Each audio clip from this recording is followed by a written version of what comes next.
هو سقف فکر کنم. هو سقف کاره. یه آثار خشت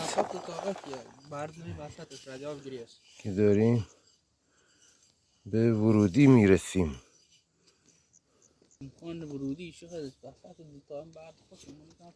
دو تا دیگه هم اینچه ورودی گریدیم حالا سی بعد.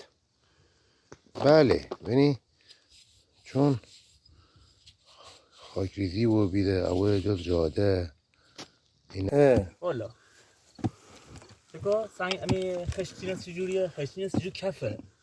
یه سقف کار فعلا رسیدیم. این سقف کاره. آره بگو سنگ امی خشتین اسمی چجوریه؟ خشتین کف داره زنه. آره ما سقف این داریم ریم داخل وای کم ریم پایین تر.